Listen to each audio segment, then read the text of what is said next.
대단한 부동산 꼰대 김학주입니다.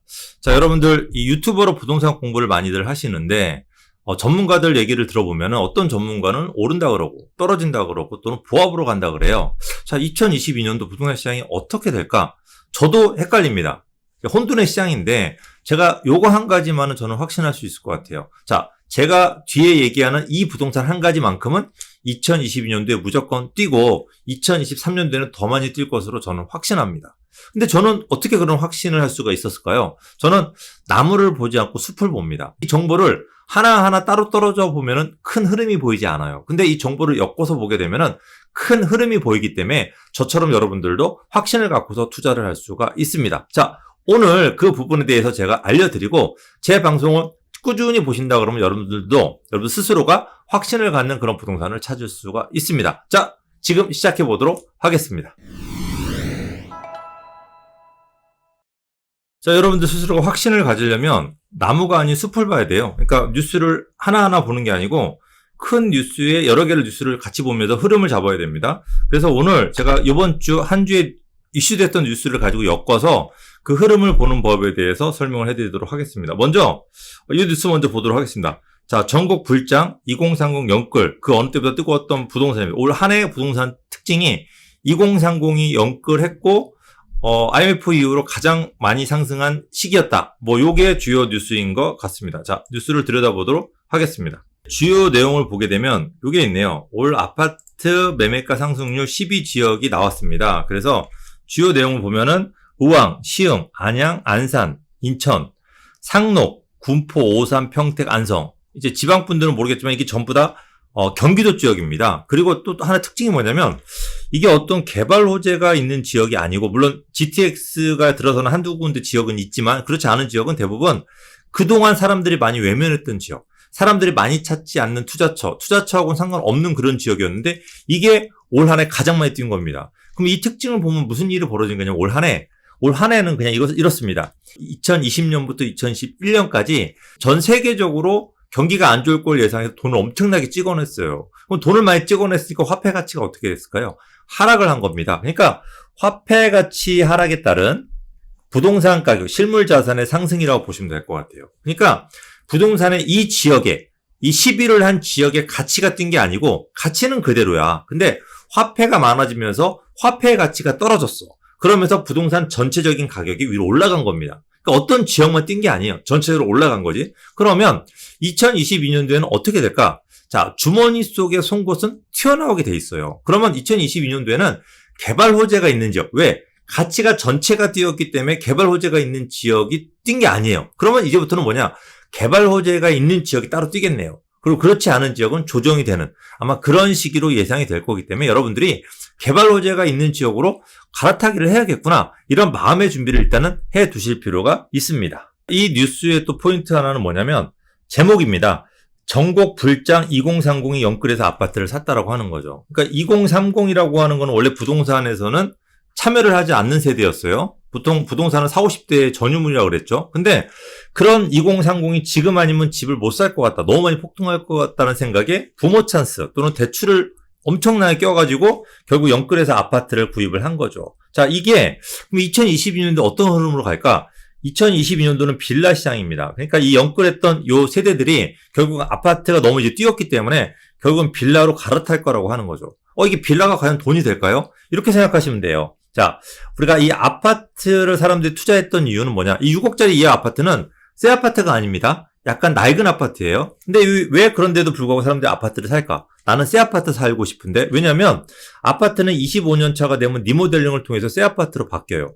그리고 35년이 되면 재건축을 통해서 새 아파트로 바뀝니다. 그러니까 낡은 아파트를 사더라도 마치 새 아파트를 사는 기분이 드는 거예요. 그러니까 이게 매수가 가능한 거지. 그런데 빌라는 뭘까요? 그동안 사람들이 외면했었어. 그 이유가 뭐냐?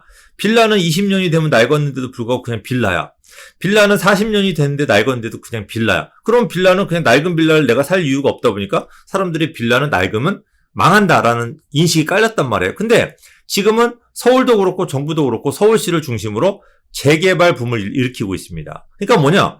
빌라는 10년이 됐건 20년이 됐건 30년이 됐건 이걸 재개발을 통해서 이걸 아파트를 바뀌네? 새 아파트가 되는 거네? 이런 인식이 이제 빌라에 대한 투자 선호도가 엄청나게 올라간 거죠. 이게 일단은 서울에서 이런 붐이 지금도 일고 있고 실제로는 2022년도, 2023년도가 빌라의 붐이 가장 크게 있는 시기가 될 겁니다. 그러면 그때가 되면은 결국은 2030이 지금 아파트를 찾는 2030이 아마 올 하반기 또는 내년부터는 결국 빌라를 살 가능성이 굉장히 높다라고 기억을 하시면 될 것 같고 이 뉴스를 하나만 보시면 안 돼요. 다른 뉴스하고 엮어가지고 같이 보시게 되면 또 더 큰 흐름이 보입니다. 자, 이게 날짜가 언제냐면 제가 27일 뉴스를 한번 보여드릴게요. 신통기획 전국 확대, 내년부터 민간 재건축도 통합 심의한다라는 내용입니다. 뭐 안에 내용까지 볼 필요 없이 제목만 가지고 얘기를 해도 되는데 자, 신통기획이 뭐냐면 서울시에서 하는 재개발입니다. 그러니까 빌라 단독을 가지고 아파트를 짓는 거 이거를 전국도로 확대를 하겠답니다. 그러니까 전국적으로 일단 확대를 시키겠다는 게 아니고 이 서울시에서 하는 거를 법제화하겠답니다. 법. 그럼 이제 도시 및 주거환경정비법이라 그래서 국회에서 도정법을 이제 개정을 합니다. 그렇게 되면 이게 전국적으로 적용이 됩니다. 그러면 이제 경기도도 그렇고 지방광역시도 그렇고 이 단독 빌라를 가지고 아파트를 개발할 수 있는 법제화가 만들어지는 거지. 빠른 속도로. 그러다 보면 어떻게 될까요, 결국은? 지금 서울에 보통 3억 하던 빌라가 6억으로 뛰었거든요. 그러면 이게 경기도는 어떻게 될까요? 지방광역시에서 비싼 지역은 어떻게 될까? 이런 식으로 큰 흐름이 이어질 수 있다라고 하는 거죠. 이 두 가지 뉴스를 보게 되면 서울을 내가 투자를 못했어, 빌라를 올 초에. 그리고 서울에 투자금이 너무 많이 들어갔는데 난 이 돈이 없어. 이런 분들은 경기도나 지방광역시를 가면은 1,000만 원, 2,000만 원 가지고 투자할 수 있으니까 내가 미리 선점할 수 있는 투자도 될 수 있겠구나라고 하는 흐름을 잡으실 수가 있어야 됩니다. 그래서 아마 2022년도가 될지 2023년도가 될지는 모르겠지만 이 전국 확대라고 하는 부분 때문에 결국 빌라 붐이 경기도나 또는 광역시들로 이동할 가능성이 굉장히 높다라고 하는 거를 기억해 두시면 될 것 같습니다. 27일 뉴스에 보면은 안 좋은 기사가 굉장히 저번 주에 이어서 좀 많이 나왔습니다. 그래서 첫 번째 뉴스를 보게 되면 자, 집 사겠다는 서울 시민 주택 구입 심리가 최저다. 그러니까 집 사겠다고 하는 사람이 서울에 지금 없다라는 얘기예요. 자, 그리고 집값 떨어져도 문제다. 깡통 주택 속출된 실물 경제 연쇄 충격이다. 그러니까 집값이 떨어져도 문제라고 깡통 주택을 벌써부터 걱정하는 얘기가 나오기 시작을 했고, 그 다음에 얼어붙은 지방 아파트 시장에 매물 늘고 미분양 속출했다. 그러니까 굉장히 집값이 하락할 것 같은 걱정을 얘기하는 부분들이 굉장히 많습니다. 자, 이 뉴스를 보고 또 그 다음날 뉴스를 보게 되면은 흐름이 조금씩 보이기 시작할 거예요. 자, 보게 되면 자, 아파트 값이 1년 새 13.7% 급등했다. 엄청나게 집값이 뛰었다라고 하는 내용인 거고, 또 28일 그 다음날 29일 뉴스를 보게 되면 전국 아파트 이게 이렇겠네요. 자, 전국 아파트 평당 평균 2천만 원 넘어섰다라고 하는 거예요. 우리가 4년 전만 하더라도 서울의 아파트가 평균 2천만 원이 안 됐어요. 근데 지금 전국의 아파트가 평균 2천만 원이 넘어섰대요. 와, 이게 엄청나게 뛰었죠? 자, 요거를 이제 30일 뉴스를 한번 보게 되면 30일 뉴스에는 이게 나왔네. 이제 서울의 아파트. 자, 전국의 아파트는 평균 2천이었잖아요. 서울의 아파트는 평당 평균 5천만 원이 육박을 했대요. 그러면 요게, 자, 전국의 아파트가 2천만 원이었고, 그죠? 요게 4년 전에 서울의 아파트가 2천이 안 했어. 근데 지금 서울의 아파트가 평당 5천이에요. 그러면, 자, 서울의 아파트가 얼마나 많이 뛴 거냐면, 5억 하던 아파트가 지금 12억 5천이 된 거예요. 4년 만에. 너무 많이 뛰었죠? 그죠? 그러다 보니까 우리가 부동산 시장이 결국 어떻게 돼요? 이렇게 올라가다가 결국은 조정기를 맞죠? 그러다가 다시 어느 정도 조정기에 들어왔다가 다시 이렇게 상승하거나 보합으로 쭉 갑니다. 하락을 하더라도 굉장히 적은 금액의 하락을 해요. 그러면 12억 5천으로 뛰었던 아파트가 지금 어떻게 되고 있나요? 12억으로 조정이 되는 겁니다. 자, 이게 많이 조정이 된다면 여기서 아마 11억, 아마 한 7천 정도까지는 조정이 될 가능성이 높아요. 그러면 우리는 요 저점을 잡고 여러분들 부동산을 어떻게 할지, 자, 1번, 2번, 3번에 따라서 그 대응책을 만들면 되는 거죠. 그러면 중요한 게 뭐냐? 먼저 이 저점을 잡는 게 중요해요. 그럼 이 저점이 언제쯤일까? 제 예상에는 아마 5월 또는 8월, 아마 10월 이 셋 중에 하나지 않을까 싶어요. 일단 5월이라고 하는 거는 대선 후에 전체적으로 대선 후보들이 어떤 그 정책적인 부동산 규제에 대해서 지금까지 2021년도까지는 규제만 하던 한 해였어요. 이제 무주택자도 규제하고 대출까지 규제하고 금리까지 인상하니까 더 이상 규제할 게 없어. 그럼 2022년도는 뭘까요? 풀어주는 한 해가 될 거고. 자, 만약에 5월 달에 안 뛰었어. 그럼 8월 달에는 이 전세 또는 월세가 굉장히 폭등할 가능성이 높아요. 왜? 임대차 3법에 의해서 이때 계약갱신을 하는데 지금 서울시나 또는 경기도에 전월세 가격이 예전에 비해서 거의 한 60% 70%가 뛰어 있어요. 2년 전에 비해서. 그러니까 그게 아마 8월 달에 한 번에 몰릴 가능성이 높고, 또는 10월에는 왜 10월이냐? 우리가 지금까지 부동산 보합기가 오른 것만큼 갔거든요. 그러면 우리가 2020년에서 2021년까지 1년 뛰었기 때문에 1년 동안 보합기가 간다 그러면 이 보합기가 끝나는 시기가 바로 10월입니다. 그래서 요 세 가지 중에 하나이기 때문에 여러분들이 자, 정확하게 보셔야 돼요. 자, 요 바로 요 저점을 찾아가지고 그 저점 타이밍에 갈아타기를 하셔야 돼요. 갈아타기. 그래서 왜 2022년도부터는 갈아타기 한 해거든요. 이 갈아타기를 놓치게 되면 평생 후회할 수 있습니다. 그래서 이 갈아타기를 하기 위해서 미리 준비하시고 이 저점을 찾아가지고 하는 거는 이 뉴스 여러 개를 계속 엮어서 흐름을 보고 이 흐름을 가지고 여러분들이 저와 같이 찾으시면 될 것 같습니다. 자, 이제 그냥 30일자 뉴스를 그냥 이어서 이제 보게 되면은 또 요 흐름도 이제 보입니다. 자, 집값 상승세 둔화하자마자 무슨 얘기가 나오냐? 각 지자체들이 앞다퉈서 규제 지역을 풀어달라는 얘기를 지금 하고 있습니다. 그러니까 지자체들이 봤을 때는 규제가 너무 심하다는 거지. 이게 뭐냐면 조정 대상 구역을 계속 묶이게 되면 각종 규제가 다 들어오거든요. 그러니까 중요한 거는 둔화되자마자 지자체들이 풀어달라고 얘기를 한다라고 하는 거죠. 이게 큰 지금 흐름으로 가고 있어요. 더군다나 내년에 지방선거를 하잖아요. 그럼 그 지방선거에 지자체장들이 어떻게 공약을 걸고서 나올까요? 아마 규제 해제가 아마 1순위지 않을까 싶은 생각이 들어요. 그래서 요거 한 가지 뉴스 말고도 이겁니다. 자, 집 팔 사람 양도세 내린 뒤 팔겠다. 그러니까 다주택자들의 집을 안 팔고 있어요.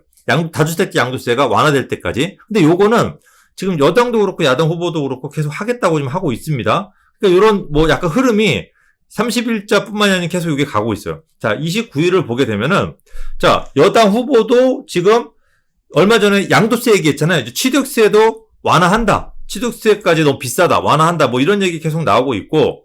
자, 또 하나 요 내용까지 연결해 보시면 돼요. 내년 주택 공급 주력한다는 정부가 결국 집값 안정은 차기 정부 몫으로 넘기겠다. 그러니까 정부가 생각하더라도 규제가 좀 심한 거예요. 그러나 이번 정부에서는 못 한다는 거예요. 안 하는 게 아니고. 할 수가 없어요. 규제 일본도로 죽을 때까지 갔는데 끝날 때쯤에 이걸 풀어줘? 이거 안 되는 거거든요. 그러다 보니까 결국 집값 안정은 차기 정부에서 결국은 이런 규제를 풀어주면서 결국은 집값 안정까지 아마 같이 시킬 거다라고 하는 기사가 나오고 있고. 자, 이제 다음에 28일자 뉴스를 보게 되면은 자, 이겁니다. 보유세 완화 선회한 정부 부동산. 자, 보유세를 정부에서도 이제 완화를 하고 있고, 그 양도세는 못 건들고 보유세 부분은 정부에서 이제 계속 건들고 있다라고 하는 내용인 거고. 자, 이제 또 이것도 있죠. 서초부가 국토부에 종부세 폭탄 생계형 임대사업자 구제 요청한다. 그러니까 여러 가지 지금 다방면에서 각 지자체별로 또는 정부 또는 후보들이 각 종목별로 계속 규제 완화를 건들고 있다라고 하는 거죠.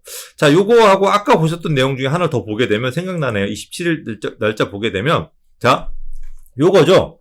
집값이 떨어져도 깡통주택 속출된 실물 경제 연쇄 충격이다. 이러다 보니까 집값이 조금만 하락해도 또는 하락할 기미가 보이면은 규제를 풀 만한 요 자체가 어떤 근거가 되는 거죠. 이것 때문에 실물 경제가 연쇄 충격을 받을 수 있으니까 풀었다라고 하는 변명거리가 만들어지는 거죠. 요런 기사가 집값 아마 보합세가 올 한 5월까지 가면 또는 8월까지 가게 되면 이런 기사가 이제 앞으로 계속 나오게 될 겁니다. 그럼 여러분들 어떻게 생각하면 되냐면 이런 것 때문에 결국은 이 규제가 풀어주겠구나. 다주택 양도부터 시작해서 강남 집값만 지금 홀로 뛰고 있거든요. 그럼 이런 경우에 또 재건축, 초과이익 환수나 여러 가지들이 결국 완화되겠구나라고 여러분들이 받아들이시면 될 것 같습니다. 자, 어쨌든 요 뉴스 제가 좀 길어지다 보니까 여기까지만 그만하도록 하고 여러분들이 지금도 할 게 많아요. 뉴스를 하나만 보는 게 아니고 한 주의 뉴스를 잘 엮어서 보시게 되면은 이게 앞으로 다음 주 뉴스 또는 다음 달 뉴스 또는 내년 뉴스가 여러분들이 예상하기가 어렵지 않을 겁니다. 자, 저는 여기서 그만하도록 하고 여러분들 자, 구독하고 알람 설정 눌러주시면 제가 더욱더 힘이 나서 좋은 뉴스, 좋은 정보 가지고 많이 찾아뵙도록 하겠습니다. 자, 도움되셨다면 좋아요 버튼도 눌러주십시오. 자, 저는 여기서 물러가겠습니다.